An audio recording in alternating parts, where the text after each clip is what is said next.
Did we just get a Yes Boy origin story? Hey, maybe. KP, gold mine. Love that.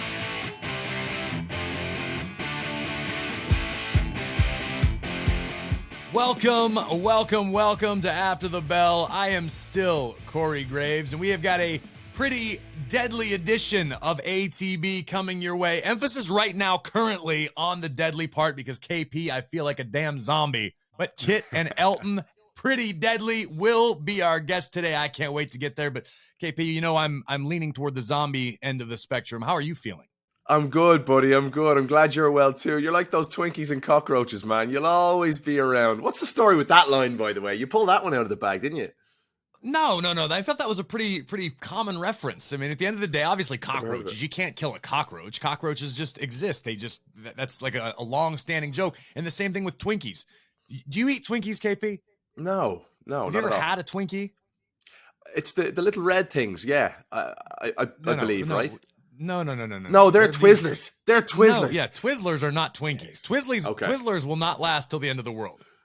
Twinkies, however, will. The lovely spongy yellow cake thing with the cream filling. You don't know what a Twinkie is, KP? No, never had one of those. No. Oh my, how much you have to learn. But regardless, it's another long-standing, long-running joke that Twinkies, because no one can actually decipher what they're made from, but they never expire. They come in little plastic wrappers, and I think they're good for like years and years at a time. So come the end of the world, there will be cockroaches, there will be Twinkies, and most likely Dominic Mysterio, and whatever's left of me. I will just continue to waste away slowly, but I will continue marching forward, bringing the news to the people. They say in life, Gravy, whenever you're at your very best, you should stop and you should think, right? What am I surrounded by? Whom am I with? What's inspiring this out of me? And whatever it is about Dominic Mysterio, each and every week, he brings out the best in Corey Graves. Dominic Mysterio is so dangerous. The dude makes El Chapo look like the Hamburglar. I get to have fun, man. 3 hours is a long time, and it's so intense, especially lately. There's so many important happenings and championships up for grabs, and obviously the draft, and you've got new characters to introduce. So every once in a while, I live for those little breathers where I can just kind of make jokes and have a little fun, and Dominic has afforded me that opportunity. So people seem to be enjoying it, at least according to my social media, which actually brings me to something that I want to talk about because we discussed it in great depth last week here on ATB, how enamored and impressed we have all been, we as the collective WWE universe, with one Bad Bunny. And I made the statement that I think Bad Bunny made a strong case for being the best celebrity competitor in WWE, and judging by the comments on the Instagram page and my Twitter pages and the people that interact with me, thank you for that. The general consensus was pretty agreeable. A lot of people saw it my way that Bad Bunny is the best, but I also got a lot of what about? But it wasn't a long laundry list of names in the what about section. It was one name, that being Logan Paul. And I think we referenced Logan briefly last week, and I wasn't trying to make a comparison or a Logan Paul is better than Bad Bunny or vice versa, but as I was laying in bed on Saturday night, as I do, and when I don't sleep, I just lay and my brain thinks about sports entertainment, despite my best interests and efforts.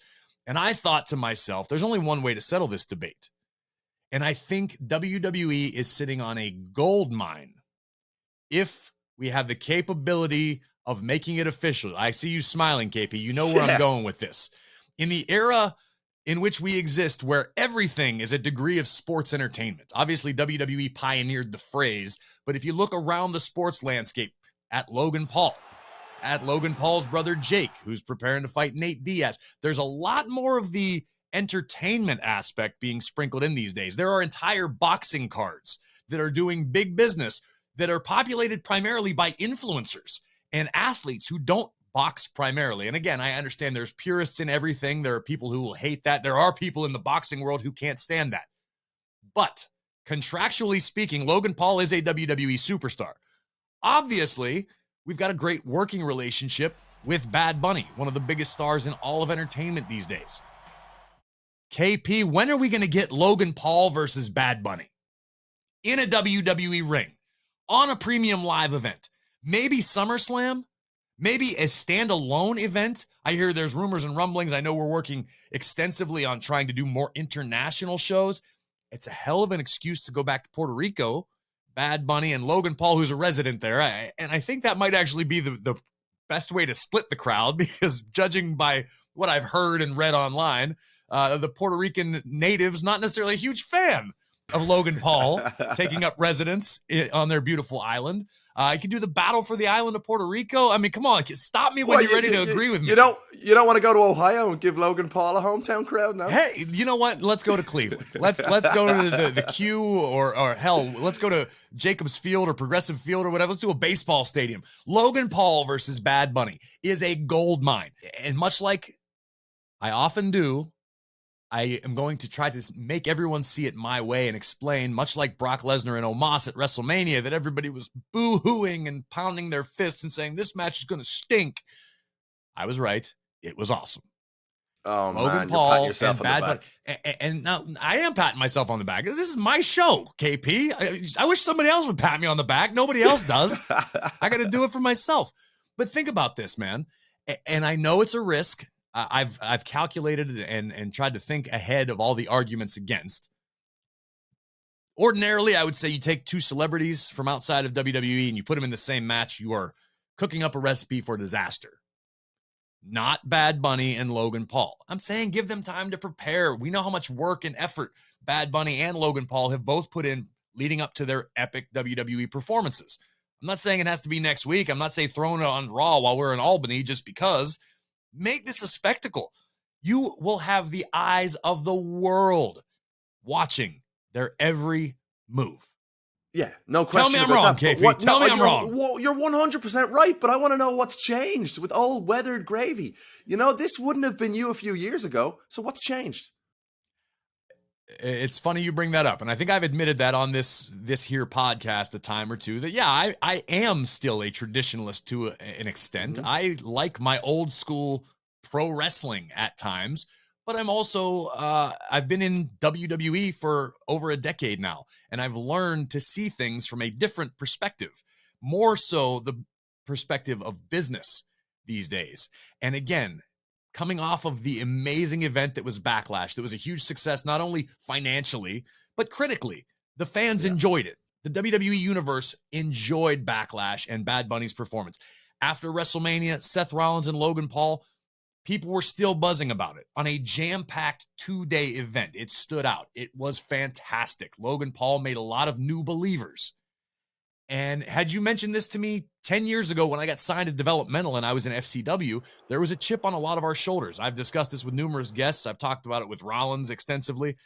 We were kind of the mentality of, well, we paid our dues. We worked and scratched and clawed to get here. But now we sit back and we go, hey, wait a minute. Rising tide raises all ships. If Bad Bunny versus Logan Paul were to be made and advertised and promoted, everybody else in the locker room would be begging to get on that card.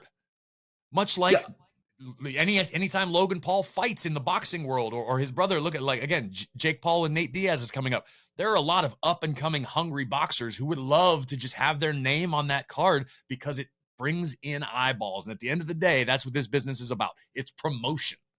100%. But listen, bud, you came from working your ass off to work your way through to NXT and get the opportunity, and now as a broadcaster, so you get what it's like behind the scenes in the small towns, traveling. You know that there's hundreds and hundreds and thousands of wrestlers out there that would hate this idea, absolutely despise it, still to this day. And I get you understand the business now, but the mindset shift has been with your evolution as Corey Graves. That's how you've changed over the years. But you know that the Corey Graves of 10 years ago would be in line with a hell of a lot of people right now that would hate the direction that would go in. I don't know that many people would truly hate it. I know that people would say it. I mean, we've heard a lot of superstars talk about everybody's got their own set of values, right? Everybody watches this business from their own individual perspective. And if to you it is all about hard-hitting, high-impact wrestling, that's okay. You're not wrong. There's a place for it. You're going to get it, probably more so than anything else. But as a spectacle, as a standalone, one time only, I'm not saying I want to watch 6 months of Logan Paul versus Bad Bunny matches. I'm saying one time. I think these are the two celebrities that are occupying the space right now who actually have the chops to go out and not embarrass themselves, not expose the business, not make anybody else look less than, but in fact, raise the profile of WWE beyond the entertainment space. We're already a global company, right? It's getting bigger and bigger, and all this new business that's happening. Why would you not want two of the hottest names in entertainment hyping your product? But can you imagine the build up to that? Like, I'm giddy with excitement. Listen, I'm not going against you here in any way whatsoever. I would love to see it, and I think they'd 100% deliver. But the build up would be spectacular. And if you could do it, like you say, in a place like Puerto Rico, anywhere really. I mean, Bad Bunny with his following, Logan Paul with his following, we all know about that. But the build up with the way these two carry themselves and how diametrically opposed they are as people, and the followings that they have don't really, I would imagine, cross over all too much. So yeah, I'm with you on this one. I mean, let's be honest. The likelihood of this happening, it's a bit of a long shot, but I wanted to be first. I wanted to be the guy who put this out into the zeitgeist because, as you so well know, we've got a bad habit of speaking things into existence here on After the Bell. So looking further down the line, I don't envision it happening right around the corner, but man, I think there's definitely too much money sitting on the table there to not see that at some point. All right, so listen, you've brought up something. Can I bring up what's been on my mind? Because like you, and we separated this week. Usually we're in tow. Usually we're together in the car and we're chatting about the show afterward. You went back and you flew out of Charlotte. I flew out of Greensboro. But I went back to the hotel room and I had a thought that, if it's okay, I'd love to throw out to you right now. That Let me ask you, what website was on your phone when you had this thought? Because I don't know if this is suitable for public consumption. I wasn't on my phone, bud. Okay. I put away the phone. I was just sitting in the room. I brought up a beer to the room and I'm just thinking about Monday Night Raw. And for me, right now, middle of May 2023, Imperium are the most impressive group in WWE. And I'm watching them at ringside.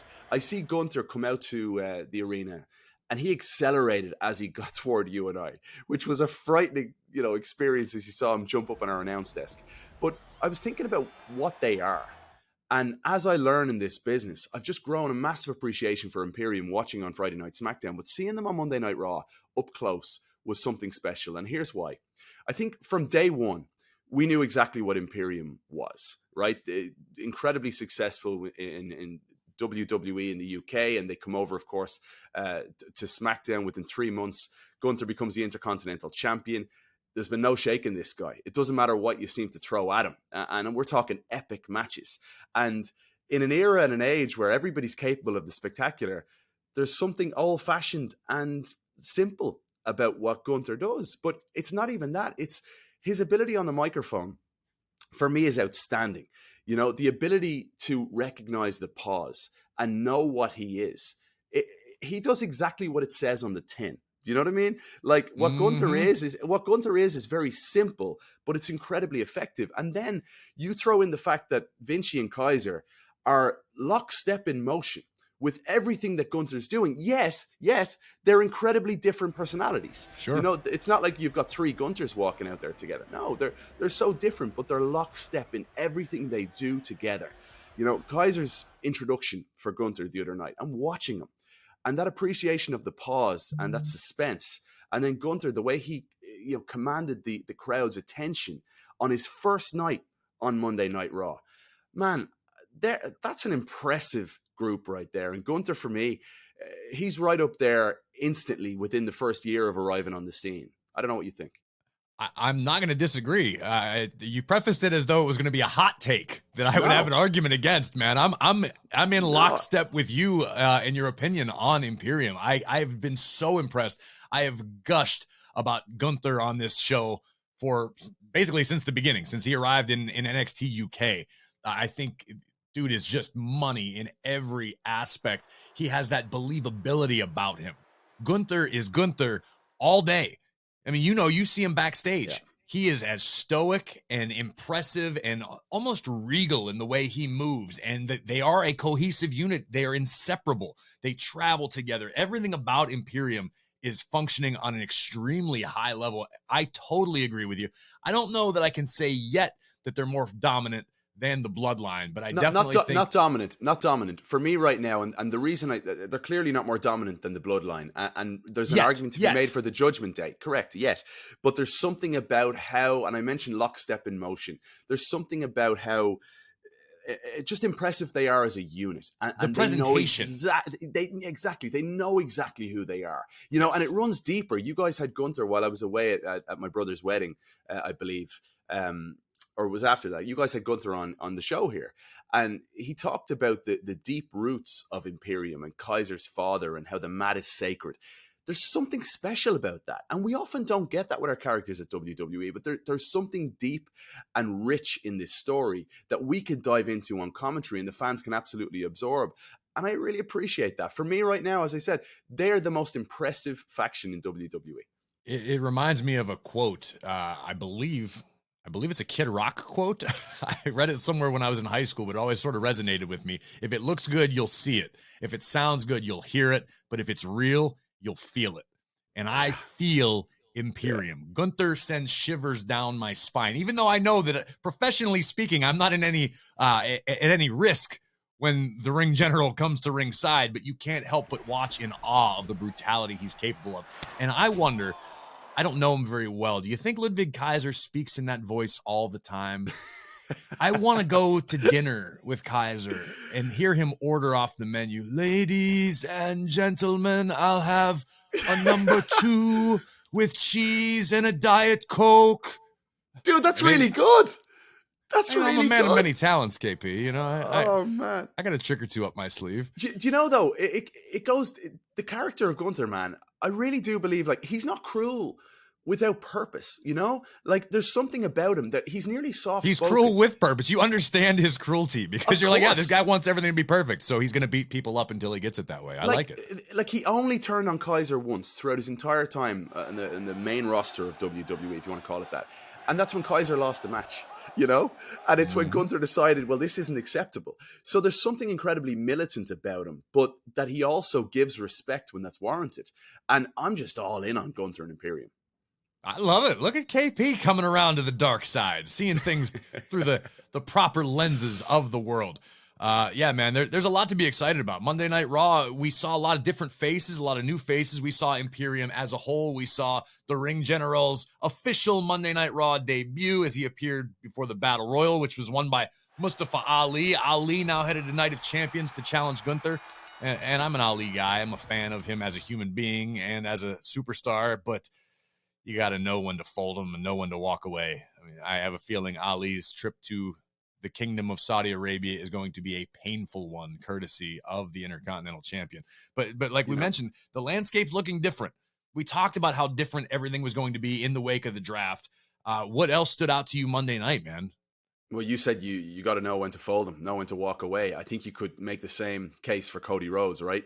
Because, I mean, he stood there in the ring as defiant as ever. And I looked at you, Corey Graves, as he began to talk about through the old fable, right, with the frog and the scorpion. And you had a big, big smile on your face. Why? Well, it's one of my favorite stories. It's an Aesop's fable. I remember hearing it many, many, many moons ago, and it always sort of rang true. And as soon as Cody said, he referenced the scorpion and the frog, I went, he's actually going to tell the story. And I knew the punchline. That's why it's my nature. I'm a scorpion. I knew where it was going. And as soon as he started speaking, I realized how perfectly it matched the tale of what he's living through. Brock Lesnar is the scorpion, you know what I mean? And Brock, by nature, is a brutal, dominant, violent human being. And Cody now has to deal with it. But what my biggest takeaway was just as a whole, hearing Cody speak, that was a throwback to me, man. That was what the last generation would say, talk him into the seats. You don't have to believe that Cody can beat Brock Lesnar. But after Monday and looking in Cody's eyes and hearing Cody's words, you can't deny that Cody believes he can beat Brock Lesnar somehow. You, sir, are not the big thing around here anymore. You are simply in my way. I love the line about how, it's a cheap victory. I beat a wrestler with a wrestling move and a wrestling ring. How is that a cheap victory? I completely agree with it. But perception, we talk so much about here. the perception is there is still a lot of unfinished business. Lesnar's pissed off. Lesnar wants to destroy Cody. But the way Cody owned that moment and just delivered it with so much fire and so much passion, and you can't have that each and every week. If Cody speaks that way every week, it just becomes white noise. So once in a blue moon, when Cody really has to up the ante and make the WWE fans believe that he stands a fighting chance against the most decorated combat athlete in history, Cody Rhodes did just that. And that's why I was smiling, because it was, to me, back to me being a traditionalist, an old school wrestling fan, that was something that you would have seen in the 80s to sell a Starrcade. Ironically enough, we were in Greensboro. Cody referenced it. That was a money promo that we like to say within the game. And it was fantastic. Everything about it I loved. It certainly was. It was truly spine-tingling stuff. And look, the reality is Brock Lesnar's a free agent, right? So if Cody Rhodes wants to become the main man, at some point he's going to have to slay the beast. Brock's always going to be in his way. Brock clearly does not like the suits, the confidence, the charisma. There's something about Cody Rhodes that really does get at Brock Lesnar. Brock hasn't told us why yet, right? Like, we're still in a place where Brock, he's just demanded that he gets a fight with him. That's it. But he hasn't told us why. So I mean, I don't think you need any further reason than the staples in Brock's forehead and the big shiner he received courtesy of Cody Rhodes. Brock looking to return a lick. Yeah, there you go. To steal one from your guy, Carmelo. Gravy, after Friday night, the match was made official. The World Heavyweight Championship is on the line. AJ Styles and Seth freaking Rollins. And I said this on Monday Night Raw, and all you do is you take the social media for a quick glance and you understand that this is a dream match for many, with unbelievable implications. And you had a chance to sit down with Seth and get his thoughts. A long-form interview that we're going to get more from Seth, I believe, on Monday Night Raw next week too. But man, you got a lot out of Rollins. What stood out for you? Oh, there was so much that stood out, and I hope for the WWE Universe's sake that all of the bits that were left on the cutting room floor somehow see the light of day, because there was some gold that Rollins spun. We sat there for probably an hour, maybe a little bit longer, and obviously it got chopped down to about 6 minutes on Monday Night Raw. Such is the nature of the beast, such is life in the television industry. You have to pick the best moments, and I'm eager to see what else survived, what else lived on, and what sees the light of day this coming Monday, as there are 2 more parts to the sit-down that remain to be seen. But a lot of the in-between, it's just the passion that comes through Rollins. And Rollins knows that he is in a position to force change within WWE, which thereby changes the industry as a whole. And Rollins realizes he's sitting in that sweet spot. And now he knows he's got a dance partner in AJ Styles who is every bit as capable of forcing that same change. And I'm sure it'll come out this coming Monday, the reverence that Rollins has for AJ Styles and the respect that Seth has, to the point that he patterned a lot of his offense in the way he moves in the ring after AJ Styles. Styles has been a big influence on Rollins. And again, I hope that everybody gets to hear the full long form. I'm going to send a few notes to those in the digital department and see if we can't make a few things happen so that everybody gets to enjoy all of the goodness. But Rollins is in the zone right now, man. Rollins is functioning at 110%. AJ Styles just coming back from injury, but this is AJ Styles we're talking about. We talk about Rollins being a generation-defining talent. The same has to be said for AJ Styles, a surefire future Hall of Famer. This is a mega matchup. This is a dream match. They're running it back. They've competed against one another before, but this is a different Seth Rollins. This is a different AJ Styles. I'm curious to see what AJ brings to the table. Obviously, he looked like he hadn't lost a step coming back from his injury. This is a dream match in every sense of the word, and I can't necessarily think of 2 better competitors to be competing for the new World Heavyweight Championship. Yeah, AJ taking out Edge and Rey Mysterio in that first round, and then the semi-final, Bobby Lashley. So he's come through all the odds. Can I ask you, what makes AJ, and this may seem like a very basic question, right? But to any fan who's just taken on WWE over the last few years, what makes AJ Styles so special? He's a smaller guy, right? Incredibly dynamic, but he built up such a huge fan base, didn't he? And fanfare for everything he achieved before he came to WWE, 6-7 years ago? Yeah, I can't even remember when. I remember it was at the Royal Rumble in Orlando that AJ shocked the entire business by showing up in WWE. And AJ has just continued to, what's the word I'm looking for? Over-deliver on a regular basis. And I think it's that sort of consistency that the fans really gravitate toward. You've never seen a bad AJ Styles match. Correct. Never. even predating. I've been in the ring with AJ Styles years back, and I thought the match was terrible because I was in terrible shape and I got all blown up and was trying to catch my breath about 30 seconds in. And I was like, this is going to be the worst. I can't watch it back. And I watched it back and I'm like, God, he's so good. God, he is unbelievable. And the respect that AJ has garnered because of his consistency. And you're right. He's not a big guy, but AJ is a guy, and I've heard this said about a handful of talents over the years. You never realize how AJ is in stature because of the way he carries himself. And Chris Jericho comes to mind. Shawn Michaels comes to mind. In guys who weren't 6'3", 6'4", they hover right around the 6 foot, maybe a little less than that. But the way they move, the way they carry themselves, the way they compete in the ring, you'd never bat an eye. You never believe, oh, this guy doesn't stand a chance. We've seen Styles in the ring with Brock Lesnar. We've seen Styles stand next to Omos, and AJ just carries himself just the same. He's got something about the way he presents himself that makes you believe that he is what he says he is, which is truly phenomenal. Yeah, and I don't think I've ever seen a bad Seth Rollins match either. So I agree with that. Set to be an absolute cracker. It really is. It's one I wouldn't have predicted. Quite honestly, AJ coming back from injury, there's no chance I would have predicted AJ. Maybe coming through the first match, you never know. But coming through Bobby Lashley, didn't have that on my card, pal. But no, really buzzing for this one. Hey, KP, ask me if I'm excited about the finals of the new World Heavyweight Championship tournament in Jeddah, Saudi Arabia at Night of Champions. Corey Graves, are you excited about the finals of the World Heavyweight Championship in Jeddah, Saudi Arabia at Night of Champions? Yes, boy.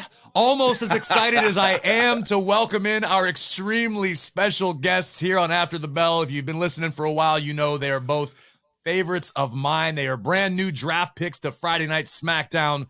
Please welcome Pretty Deadly. Elton Prince, Kit Wilson, two of the newest draftees to Friday Night SmackDown in the 2023 WWE Draft. I've got to ask, first things first, what was going through your minds when your names were called and you found out you were headed to the Blue Brand? Oh, well, first things first, let's get this party started right. Hey, yes, boy! Oh, they did it. They did the thing. Yes.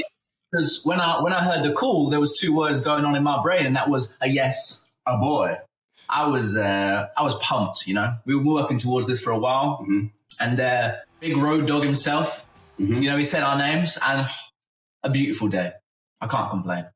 How can we complain? We're on Friday Night SmackDown. Whoa, that's really clever. Well, that's the best I personally was a little disheartened, a little disappointed because I was doing whatever I could, clamoring backstage for Pretty Deadly to be part of the Monday Night Raw roster. KP will verify, will attest. But either way, I'm very happy that the entire WWE universe is getting to know Pretty Deadly and what you guys bring to the table. Lads, you have to understand, by the way, Corey Graves is the biggest Pretty Deadly fan. I mean, he was banging on about you guys after your first match with the New Day. He was straight on to me on a text message. He was like, I love these guys. So for you guys to be on the show here, this is a big deal for old Gravy, you know?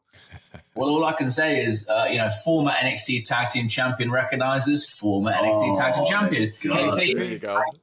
Not only are they pretty, they're well educated as well. Love that. It's a perfect segue, actually, because I thought we might have to wait a little longer until we get to this, KP. But as you mentioned, Corey has been lovely to us on social media, said nice things about us, you know, put us out to the world. And what have you done? Yes, KP, what have you done? I've done jack, lads. Nothing. Nothing. And so you want us to be on the show, and that's what you're going to say? You've done nothing? Come on. My apologies. My sincere apologies. What can I do to make it up to you? Money. Yeah, check it out. Yeah, we're easy, bro. Talk to me a little bit, guys, about Pretty Deadly and your journey from the UK, NXT UK, where the WWE Universe first got a glimpse of what you guys are capable of, through your time in NXT and now being part of Friday Night SmackDown. How does all that come together for you? Why does it come together? He's good with the questions. We'll say that. He's good with the questions. Well, we have been best friends for how long, boy? How long would we say? Not long enough. Well, definitely not long enough. I think we started our wrestling careers maybe in the same year, but separately, unfortunately. But within that year, we met each other, and I think from that moment, we kind of knew that something was going on, didn't we? It was wild because we'd heard of each other within wrestling, but we'd never actually met each other within wrestling. And then we actually both had a fashion show on the same day. and we didn't even realize that we were competing against each other. But this weird catwalk was kind of like a different one because it had 2 runways, head on head, and normally there's obviously just the one. And we didn't know who else was on the other one, because when we're walking, we're in the zone, man. We're not looking elsewhere. We're in the zone. And it gets to the final piece, and we both go to hit our big ending, and we turn around and we go, "Hey, yes, boy!" I did the point. We even did the point, and that's how we knew. Wait, this should be a tag team, and this is going to be a tag team that's going to work.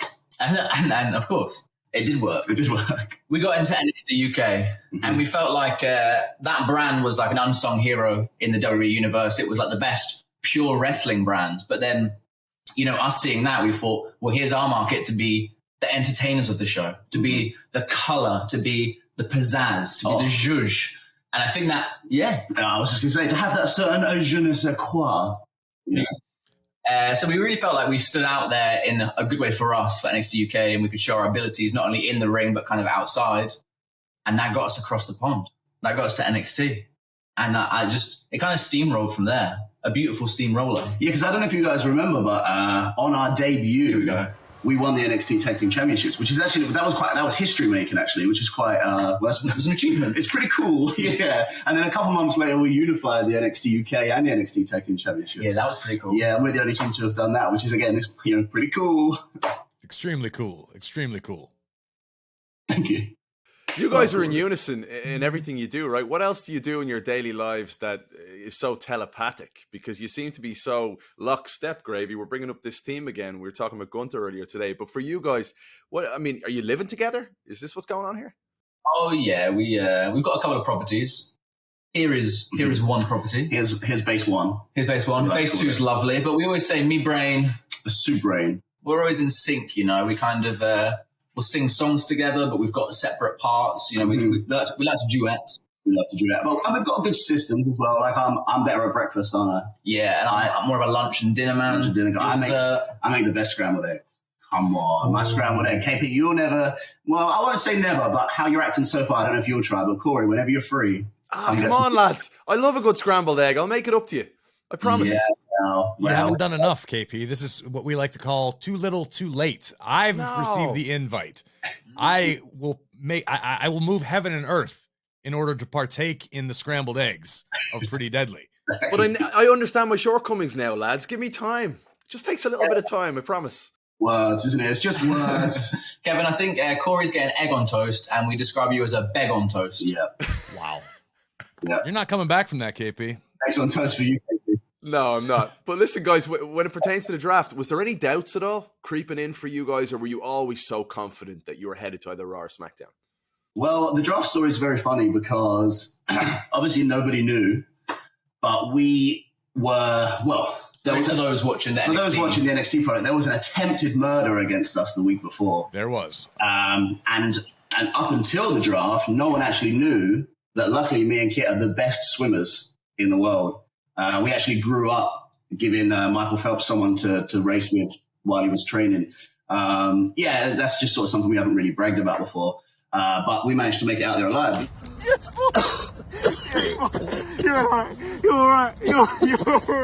But it meant that we thought we had a pretty good chance of being drafted because, again, our presence on NXT was going to be minimal, hence the attempted murder. But, yeah, we didn't know at all. And when Road Dogg said my name, and we always talk about how we heard Elton, and that was it. We were just, we were up and excited, and everyone in the rooms cheering and clapping. And it wasn't even until we sat down that we were like, wait, where are we? What brand are we going to? Like, we didn't even, our minds didn't even hear that part. Like, it was just Elton, and we were just excited. Mm-hmm. What did it mean as fans to have Road Dogg announce the fact that you had been drafted? And I happen to know that behind the scenes, Road Dogg has been a big advocate for Pretty Deadly. I was talking highly of you guys to him, and he actually countered and was like, "Oh, no, I know all about these guys. I love them, and this and that and the other thing." So yeah, there's a little behind the scenes for you.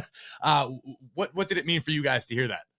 I'll take that tidbit. Yeah. Yeah. Before you answer that, let me just say, KP, this is why Corey's coming around for eggs. Have you done that? You got a story like that?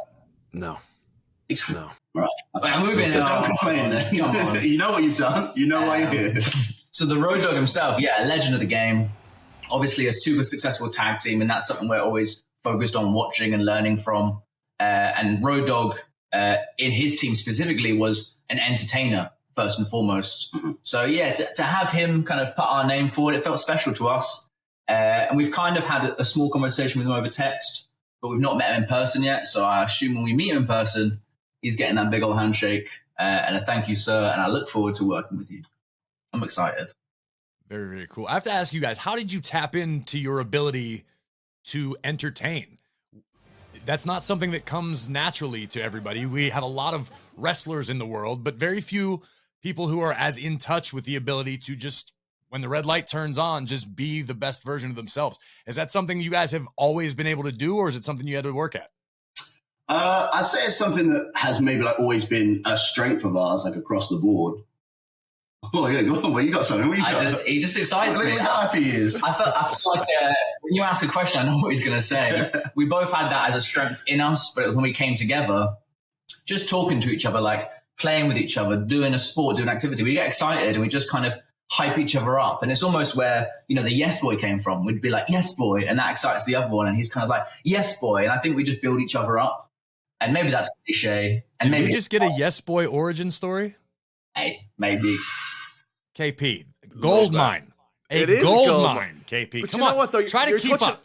I am. You're touching on something, though, fellas, that I've spoken to so many superstars, whether it be from Ireland or the UK, and they've often said about, you know, starting out in this business, one of the areas that they've really struggled, given our culture of when you speak up in Ireland or England as a kid, you're going to get battered pretty quickly. You know, if you're that sort of loudmouth, you're going to get put in your place.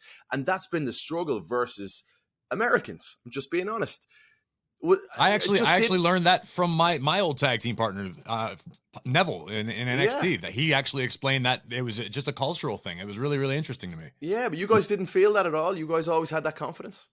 Well, I'll say, firstly, great observation. Americans across the board do seem to be a little bit sort of louder and obnoxious, don't they? Grating. You could argue that. You could. Not all of them, of course, but... There's exceptions to every not rule. Corey. I understand. Of course, No offense taken. Do you know what? I got so irritated by the Americans, I forgot where I was. Yes, boy. Hey, yes, boy. So, oh no. Oh no. The pressure, the Americans, boy, they'll get you. You got it. Find it. No, I think that confidence was always in us, but for sure, when you're younger and you live in that kind of culture, not that you're not letting it out, but you almost don't acknowledge it. You just live in your life. But then, yeah, as we get into the sport or the entertainment business, you know, it's coming out a little bit at a time. You're kind of pulling out yourself. But then when something clicks, like I think Pretty Deadly have clicked, it just naturally comes out. It spills out, being together. And that's magical. Yeah. Who would you credit as some of your influences? Not necessarily just in the wrestling space. Who influences Pretty Deadly and who you two have become as performers? Well, so the very start of Pretty Deadly, because I guess, you know, some fun insight, formerly Sammy Smooth, and formerly Lightning Lewis, because that's how quick I am. You know, like the Flash. On the Independence. On the Independence, we tried tagging initially with we were called Greased Lightning. You know, a little blend there, but something wasn't there. And then we looked into like our favorite artist, someone that we really enjoy listening to is the 1975. I don't know if that's. If you guys yes, I'm familiar. Yes. So he was like a very Matty Healy, the lead singer, was like a very large inspiration for what we were trying to do. We even, the gear started with what he wore in one of his music videos, just like plain black leathers, and it was just the idea of.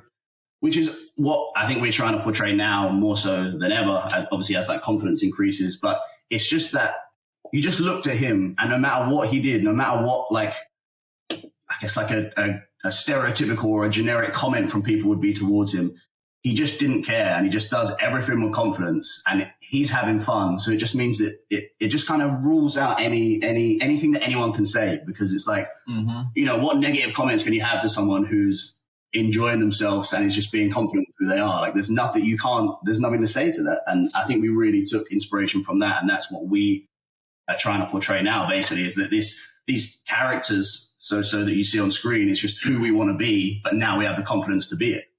I love that, man. I wish you could bottle that and sell it. That's an awesome outlook. It's a powerful place to be, right? Yeah, it is great. And I think, again, we saw a lot of ourselves in these musical artists, you know, and a lot of them you know, like your Prince or your Mick Jagger or your Matty Healy, they were so feminine. They were in their own category of like masculine. And I think yeah. We try and find ourselves. And, you know, again, I wish there was a bottle for that, but I wish there was a word for that as well, you know? And again, we live in a world where everything's a spectrum, everything's fluid, but I think we like being on that edge of kind of being feminine, but then we kind of almost circle right back.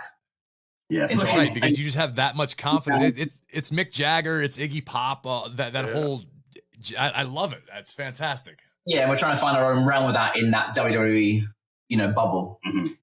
You couldn't be more diametrically opposed to Sheamus and the Brawling Brutes. Yet on Friday Night SmackDown, you had no problem approaching those guys. Yes, boy! Yes, boy! Yes, boy! What was your mindset doing that? Oh, well, you know, as Elton said, when we came to NXT, we came in and we attacked the Creeds because initially, you know, they seemed like they were going to be the number one contenders. We thought, let's take them out, let's make a statement, and we'll go for the gold. Circumstance happened that we won the gold the next week. Great. But a similar thing for SmackDown. You're here to make a statement.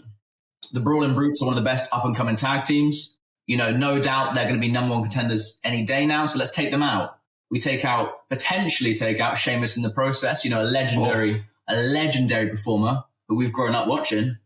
I mean, what better way to make a statement? I agree. And also, even before the taking out, it was just, you know, 3 people with some great accolades, incredible in the ring. But, you know, you just look at them and you think, oh, my God, someone make them smile. You know, it's so like, you know, like you look at them and you think, well, I bet they're fun at dinner parties. Like, it's no one wants to see it. And so we thought, being the nice, you know, fun, playful people we are, we could go over and sort of improve their lives, really. Just because imagine how excited they are knowing that we're going to be there every week to make them feel, you know, happier and smilier and stuff. They're going to be over the moon. I would be elated. I'm excited for them. Exactly. Come on. I have to ask, and I understand that currently they populate the Monday Night Raw roster, but is WWE in fact big enough for both Pretty Deadly and the Maximum Male Models? Oh. Wow. Because I feel like there's got to be a walk-off brewing somewhere. In my head, there's a lot of talk on social media. There's a lot of talk here, there's a lot of talk there. But I think you kind of said it, a walk-off. You know, do we want to settle this in the ring? Do we want to settle this backstage? Or do we want to settle it on a catwalk? I'd say book it for Fashion Week. Let's go all in. WWE's got the ability. If we wanted to have a walk-off at Fashion Week, we could do it. That's true. Let's start advocating for that. I want that. I'm gonna start sending some emails. I'm gonna send a few texts. Let's push it heavy for sure. Because come here, lads. ma.cé is trying to recruit Otis across. You know, any sign of Otis going across to Pretty Deadly? Imagine him with the long flowing locks now. Well, seeing as of a newly sought after rivalry with the Maximum Models, I'll start some beef nice and early. Oh my God, you start some beef. I'll start some beef and I'll say our man Otis is twice the model that the Maximum Models are. Wow. They are ugly. Wow. They are ugly. Wow. Otis, he's got the je ne sais quoi. He really has. There's a saying in England that, you know, you could say that someone they look like a bulldog with lipstick. And I think for me, that's the Maximum Male Models. Because here's the thing, they've got fashion. We know they've got fashion. They have got looks. They've got, you know, they've got some looks, and they've got something about them. But unfortunately, in this game, you need that star quality. You know what I mean? That little star quality. And I feel like they're just a little bit lacking. They're on the precipice. But I don't think they've got it. So for me, yeah, I'll take Otis instead. Gravy, I'm telling you. Gravy, all the kids, man, are going to be growing out their hair. They're going to be wearing the shirts. Pretty Deadly, strapped to a rocket, guys. We can see it already. Love what you're doing so far. Wow. Oh, there you go. He's starting to reel it back in. That's I know. He's trying. Step by step. KP is doing his best to get into the good graces of Pretty Deadly, but maybe this will help. Because we knew this would be no ordinary episode of After the Bell, our producer team has compiled a list of questions for a bit of a game, if you would be so kind as to indulge me. Pretty Deadly, are you in the mood to play a little game here on After the Bell? We love games. We love games. Yeah, of course. All right. We're going to keep it simple. The rules are as follows. I am going to read a phrase, and you simply answer yes, boy, or no, boy. If you like it, it's a yes, boy. If you don't, it's a no. Okay. Are you on board? Sounds simple. I'm all in. KP, are you ready? Yes, sir. All right, you start keeping score. All right. Elton and Kit, pineapple on pizza. No, boy. Yes, boy. Ooh. Hang on. I think this is the first difference we've ever found between the two of us in 8 years. Hard-hitting journalism right here on ATB. What's your issue? Here we go. Call it soccer or football. Yes, boy, or no, boy. Wait, you screwed up the question, KP. You can't say soccer or football, yes or no. Calling soccer football, yes or no. No, boy. No, boy. There we go. All right, KP, you try again. All right, here we go. He's circling the drain right now, guys. I apologize. KP, come on, man. Pull it Here up. we go. I've got this one. I've got it. Dating your friend's ex. Yes, boy, or no, boy. Oh, no, boy. Okay. Would you disagree with that, KP? No. There's a hesitation. Move on, Gravy. Will you stop picking on me? You three are all over me today. Bag. Oh. Iced coffee during the winter. Oh. I'm gonna go no, boy. No, boy.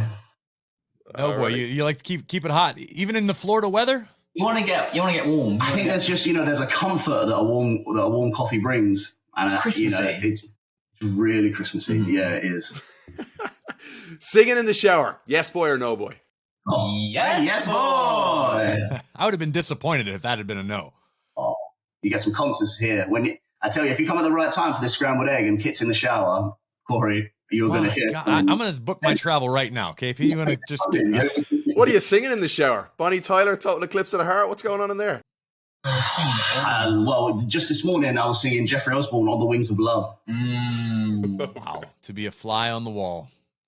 Well, Wrestling in trunks. Oh. For us, a no, boy. Man, they're in sync, Gravy. Beans with breakfast. Yes, boy, or no, boy. Yes, boy. Yes, thank you. Now I'm definitely coming for breakfast. I am a sucker for a traditional English breakfast. I seem to be in the minority, but I look forward to every time we head to the UK having a nice plate of beans with my breakfast. And the mushrooms, y'all do breakfast well. I couldn't agree more. An English breakfast. let me just say this as well. When this podcast started, we knew how much we liked you. We knew we were big fans. Oh, for God's sake. As this conversation goes on, we just, eventually I feel like there's a potential to be me brain, Sue brain, Sue brain.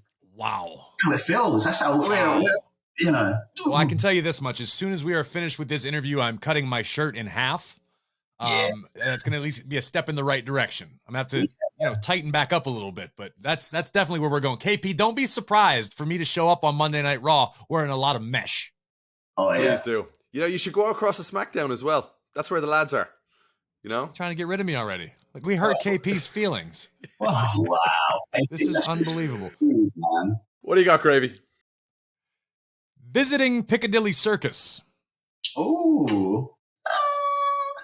I'll say yes, boy. But, we don't need to go regularly. We've been. A bit busy, a bit too busy, and we try, we get 10 meters before people are like, oh, a photo, an autograph, it's just. It's got to be exhausting. Yeah. You're telling us, Lads, Nando's. Yes, boy, or no, boy? That's the biggest one. Hey, yes, boy! There you go. That was official. That one came from deep within the soul. That was straight from the heart. I had a thought to kick off this episode of ATB earlier before you two were able to join us on the call, where I was advocating for a future matchup between Logan Paul and Bad Bunny. What does Pretty Deadly say to the prospect of Logan Paul versus Bad Bunny in a WWE ring? I mean, there's no way we can't be excited about it, really. You're talking about two people who every time they've came in, they've delivered, they performed, and then some, right? Mm-hmm. So there's no way that we can't look at that and think, well, that's going to be pretty exciting. You know what? Mm-hmm. I mean, for me, the match itself, a no-brainer. For me, the result, a no-brainer. My boy Bad Bunny. Oh, Bad Bunny. What a man. What a man. I agree. We got our first pick for the outcome, KP. Yeah, Look, we do. I got the ball rolling, man. We might have messed around and stumbled upon something great. The fellas are agreeing with you, the best celebrity wrestler of all time. Yep. I agree. You just can't not love that man, right? We talk about us having trying to push out confidence. Oh, Bad man Bunny. exudes. That man's leaking confidence. And for this last bit, we're going to rapid fire some tag team names. Just a yes boy or no boy. We're going to take it in the Wayback Machine. The Hart Foundation. Yes, boy. The British Bulldogs. Yes, boy. Edge and Christian. Yes, boy. The Usos. Yes, boy. The Dudley Boys. Yes, boy. The New Day. No, No, boy. Not even. How dare you, Kevin? How dare you, Kevin? So what we've discovered here about Pretty Deadly is that pineapple is your kryptonite. I'd kind of say the New Day are the pineapple on pizza. Ooh. Really good. You can flip that up. I like that. I feel the same way. KP didn't understand my I don't want to call it disdain these days. It's dissipated slightly, but my general dislike for Xavier Woods, because KP, I don't know if you know this or not, but New Day has made my life hell for the better part of like 6 years. Imagine having Big E running across the ring and throwing his ring jacket at you in the Thunderdome where there were no people. It was just a 40-pound jacket draped over my head on a weekly basis. No, look out! You have to understand that I relate to Pretty Deadly's feelings about New Day on a whole different level. I hear you. I hear you. Look, laughing at you as well. He doesn't even care. He was smiling the whole way through that. I know. No, I'm buzzing by this interview, lads. This is what I'm dealing with. This is what I deal with on a weekly basis. I'm made to feel less than. I'm questioned relentlessly. My motives are questioned.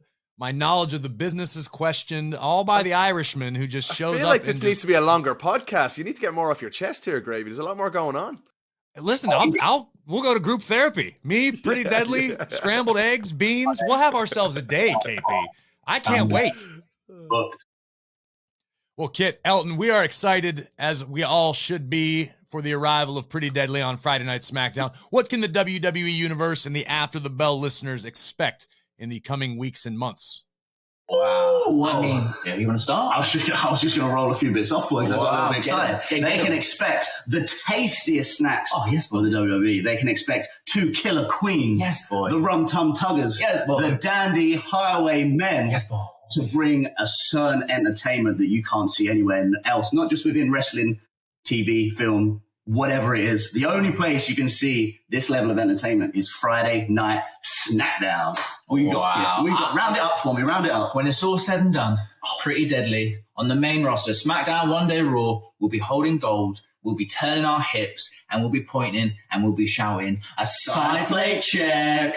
It's coming. I promise. I love it. I love it. I can't wait to see it. Where can the ATB listeners find Pretty Deadly on social media? That is a tremendous question. Yeah. At Kit Wilson. At Elton Prince. Nice and simple. Although there might be an underscore PD. My bad. Same here. Elton Prince underscore PD. Let me check. Don't forget the underscore. And for anybody listening that wants to continue to tell Kevin Patrick how wrong he is in his opinions regarding all things Pretty Deadly, you can find him at Kev_Egan. I'm just following the lads on social media right now. I just sold you down the river, KP. I believe we are Kit Wilson _PD, Elton Prince _PD, and that PD stands for Pretty Deadly. Well, Pretty Deadly, thank _you for joining us. You can find us at After the Bell WWE on Twitter, Instagram, and Facebook. You can find me at WWE Graves, and you can listen for free wherever you get your podcast. Just search After the Bell and hit the follow button so you never miss an episode. Don't forget full episodes of ATB on the official WWE YouTube channel each and every Monday, and we'll be back next week with more wisdom, more vitriol, and more WWE After the Bell. Can I get one more yes boy to say goodbye? Oh, yeah, you can. Warm me up. Yes, boy! Like what you hear? Catch full episodes of After the Bell wherever you get your podcasts. Follow us now and never miss an episode.